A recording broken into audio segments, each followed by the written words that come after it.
반갑습니다. 지병근 세무사입니다. 부동산 세금의 정석, 취득세 부분 살펴보고 있습니다. 오늘 이제 취득세 마지막 시간인 것 같아요. 그러니까 제가 시간이 없어가지고 이제 주요 토픽을 갖고 이렇게 설명을 드리고 있는데, 기회가 되신다면은 부동산 세금의 정석 처음부터 이렇게 쭉 한번 취득세 부분 살펴보면은 이해하시는데 더 좋지 않을까 생각됩니다. 오늘 마지막 주제는 이렇게 잡아봤습니다. 부담부 증여로 주택을 취득하면 취득세는 어떻게 산정하나요? 최근에 이제 중과 유예 제도가 시행됐습니다. 2022년 5월 10일 이후 분부터 1년 동안 한시적으로 중과를 유예하겠다라는 겁니다.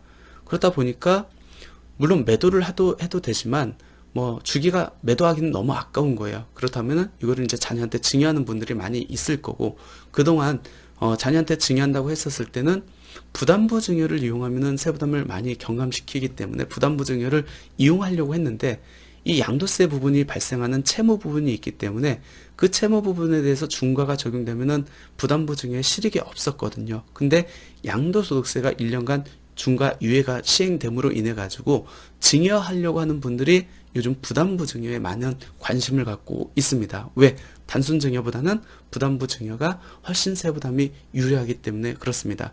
물론 단순 증여는 증여세만 고려하면 돼요. 부담부 증여는 채무 부분이 있기 때문에 증여세 또 양도소득세까지 고려를 해야 되는 복잡성은 있는데, 궁극적으로 세부담은 단순 증여보다 부담부 증여가 훨씬 더 유리하거든요. 근데 부담부 증여를 할 때 그동안에 고려했던 증여세 또 양도소득세만 고려하면 안 되는 거고, 지금은 취득세까지 고려를 해야 되기 때문에 부담부 증여로 인한 주택 취득세가 이제 민감한 부분이 됐고 중요한 이슈가 됐다라는 겁니다. 그래서 오늘은 부담부 증여로 주택을 취득하면은 취득세는 어떻게 산정되는지 한번 같이 살펴보도록 하겠습니다. 우리가 부담부 증여란 뭐죠? 증여자의 채무, 보통 증여자의 이제 채무라는 것은 임대보증금이라든지 은행 대출금을 의미하겠네요. 그 증여자의 채무를 수증자가 승계하는 조건으로 증여받는 겁니다. 보통 증여자는 부모가 될 거고 수증자는 자녀가 되겠죠. 그러니까 부모님 명의의 임대보증금, 은행 채무를 자녀가 그대로 승계하는 조건으로 증여받는 걸 의미를 합니다. 이렇게 되면은 취득세 부분에서 어떤 변화가 있냐면, 무상취득분, 즉 주택 공시 가격에서 채무 금액을 차감한 부분에 대해서는 증여로 봐가지고 증여취득세율이 적용되는 거고, 유상취득분, 즉 채무 부분에 대해서는 내가 매매로 취득한 걸로 봐가지고 매매취득세율이 적용됩니다. 그래서 부담부 증여 시 취득세 적용 방법은 무상취득분하고 유상취득분이 구분된다. 무상취득분, 즉 주택 공시가격에서 채무 금액을 차감한 금액에 대해서는 증여취득세율. 증여취득세율은 지금 두 가지로 구분되죠. 몇 프로죠? 기본세율인 3.5%하고 중과세율인 12%로 이렇게 구분이 됩니다. 그리고 세율 적용 시 판단 기준 금액은 주택 공시가격이 됩니다. 그리고 2023년도부터는 이 주택 공시가격을 갖고 과세표준을 산정하는 게 아니고 뭘로 한다겠죠? 시가 인정에. 그렇기 때문에 내년부터는 증여 취득 부분에 대한 취득세 부담이 더 늘어난다라고 기억하시면 될 것 같고, 유상취득분, 즉 채무 부분에 대해서는 매매취득세율이 적용되는데, 매매취득세율은 내가 취득하는 사람의 이제 세대를 기준으로 해가지고 세대원의 주택수가 몇 채인지, 그리고 그 주택이 조정 대상 지역에 있는지 없는지에 따라서 기본세율, 즉 취득가액에 따른 1에서 3%의 취득세율이 적용될 건지, 아니면 중과세율 8%하고 12% 단일세율이 적용될 건지 구분된다라고 보시면 될 것 같고, 이때 유상취득분 세율 적용 시 판단 기준은 주택 공시가격하고 채무금액하고 둘 중에 큰 걸 갖고 판정한다. 이 부분은 사례를 보면서 이해하시는 게 더 나을 것 같습니다. 그래서 한번 사례를 볼게요. 아버지가 3주택자입니다. 한 채를 자녀한테 이제 증여하려고 합니다. 무주택자예요. 자녀는 주택 공시가격은 5억이고 임대보증금 3억 원입니다. 그 3억 원을 자녀가 그대로 승계하는 조건으로 부담부 증여를 합니다. 이때 취득세, 먼저 무상취득분 한번 계산해 볼까요? 올해까지는 주택 공시가격을 갖고 채무 금액을 차감을 합니다.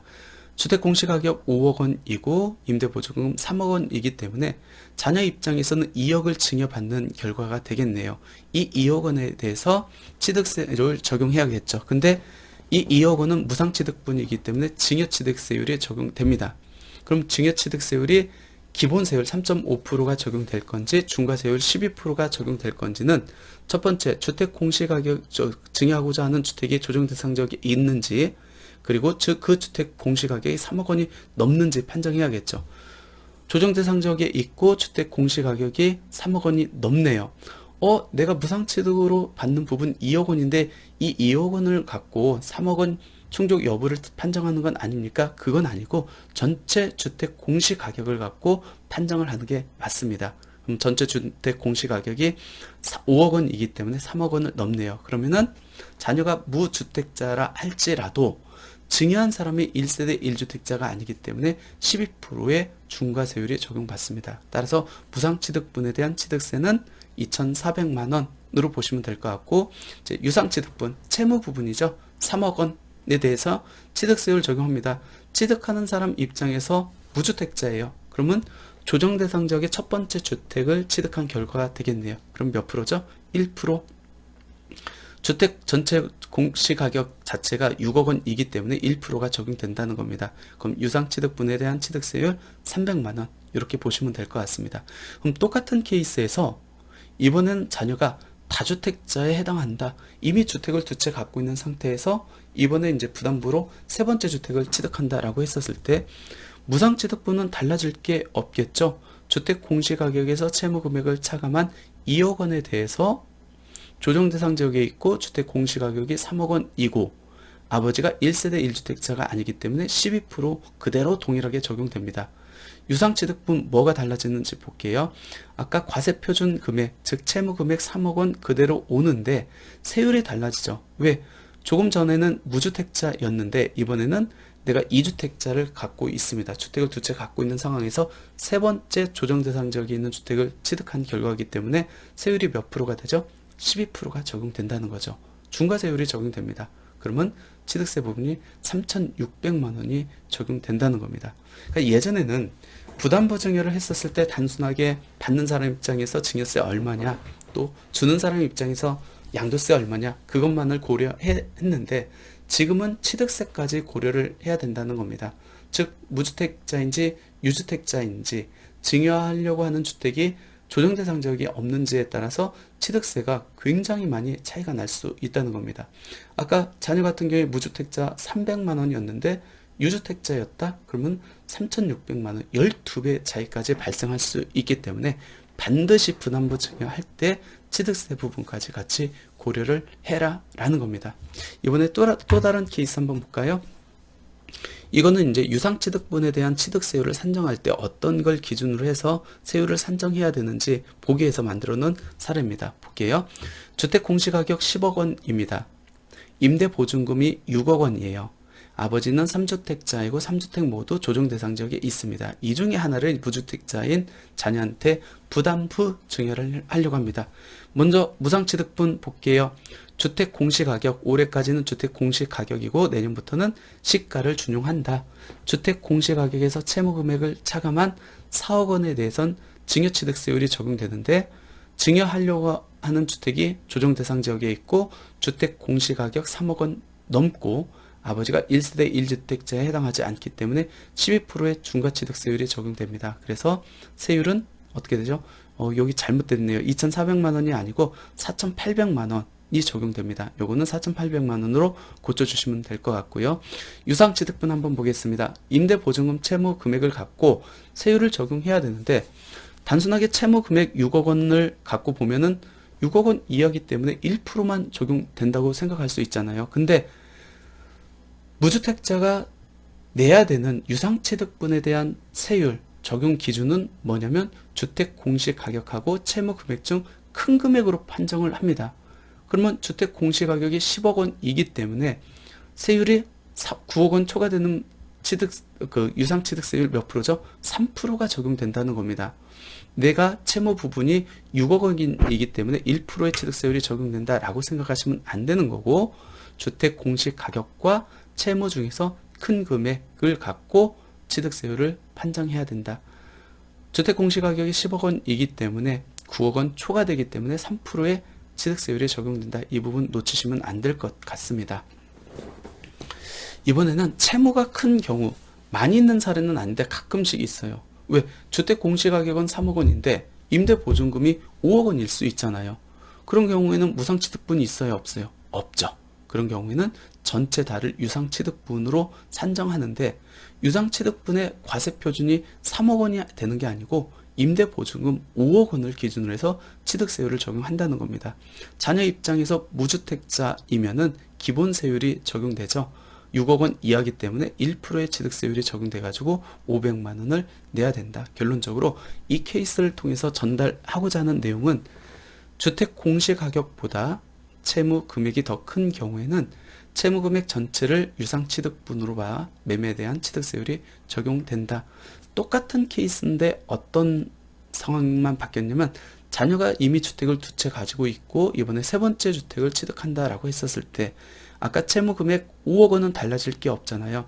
그럼 세율이 달라지겠죠. 왜? 이번에 취득하는 주택은 조정 대상자의 세 번째 주택이기 때문에. 그래서 12%가 적용됩니다. 그럼 자녀 입장에서 무주택인지 아닌지에 따라서 몇 배 차이가 나죠? 세금이 12배 차이가 납니다. 그렇기 때문에 부담부 증여할 때 단순히 증여세, 양도세만 고려할 게 아니고 이제는 반드시 취득세까지 고려를 해야 된다는 겁니다. 마지막 이제 내용으로 부담부 증여시 증여 추정과 취득세율입니다. 그러니까 취득세율에 있는 독특한 제도인데 이 부분을 많이 간과하기 때문에 내가 당초에 예상했던 취득세보다 훨씬 더 많은 취득세를 납부해야 되는 분들이 가끔씩 있어가지고 이제 전달해 드리도록 하겠습니다. 내용은 그거예요. 수증자, 받는 자가 배우자 또는 직계 비속으로부터 부담부 증여받는 경우에는 수증자의 소득이 증명되지 않는 경우에, 즉 보통은 이제 수증자가 자녀겠죠. 자녀가 만약 부담부 증여를 받는 데 있어서 소득이 없는 경우라고 하면은 유상취득분 인정하지 않겠대요. 그럼 뭐죠?